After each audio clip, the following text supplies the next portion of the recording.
এদিকেও যেতে পারে না, ওদিকেও যেতে পারে না। আইটি রিলেটেড বিজনেসে আমরা যেটা সিদ্ধান্ত নিয়েছি, তাদেরকে সংযোগ বেরিয়ে দেবো এবং ইনফ্রাস্ট্রাকচার দিতে হবে।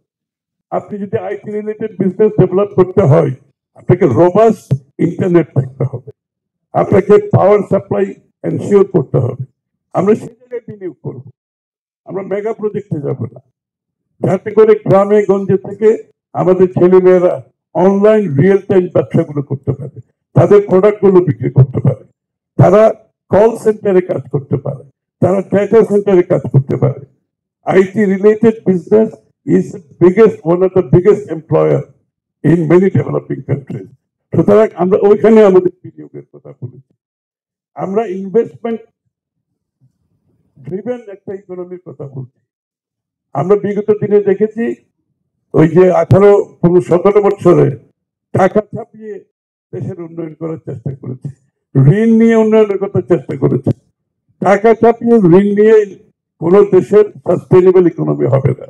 আমাদের ফোকাস থাকতেছে ইনভেস্টমেন্টের উপর, local investment, foreign investment and গভর্নমেন্টের যে ইনভেস্টমেন্ট হবে, যে ইনফ্রাস্ট্রাকচারের যেই গ্যাপগুলো হয়েছে আমাদের এই ডেভেলপমেন্ট করার জন্য আমরা সেই জায়গায় ইনভেস্টমেন্ট করব। এবং আমরা ইনভেস্টমেন্টের ক্ষেত্রে আমাদের ক্রাইটেরিয়া খুব পরিষ্কার করেছি। যত ইনভেস্টমেন্ট বিদেশিরা করবে, দেশিরা করবে, আমাদের 3-4টা ক্রাইটেরিয়া আছে। এই বিনিয়োগের whether it has value for money, whether this investment has value for money. Number 2, whether there is a return on investment. আপনি যে বিনিয়োগটা করবেন ওটা থেকে আমার দেশের রিটার্ন কি হবে, আমি কি এটা পরিশোধ করতে পারবো, আমি কি এখান থেকে মূলধন সৃষ্টি করতে পারবো।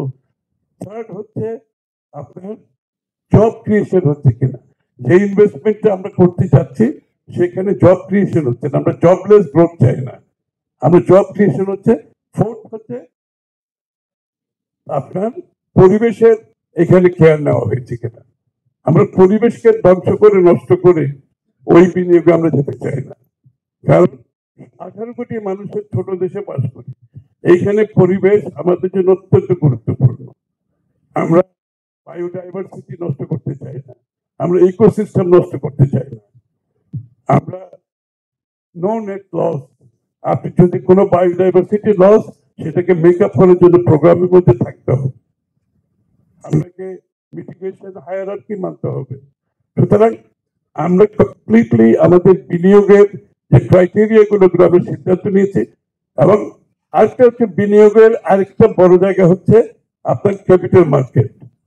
বাংলাদেশের উন্নয়নের সাথে বাংলাদেশের ক্যাপিটাল মার্কেটে কোন রকম মিল পাবেন না আপনি। গত বছর যে বিনিয়োগ, যে উন্নয়নের কথা বলা হয়েছে, এগুলো আমি তো বলেছি, টাকা ছাপিয়েছে, ঋণ নিয়েছে, আমরা কিন্তু ক্যাপিটাল মার্কেটে টোটালি নেগলেক্ট করেছি। আপনি যদি বিনিয়োগের কথা বলেন, আপনার টাকাটা আসবে কোথেকে? একটা আসবে সেভিংস থেকে, একটা আসবে ক্যাপিটাল মার্কেট থেকে।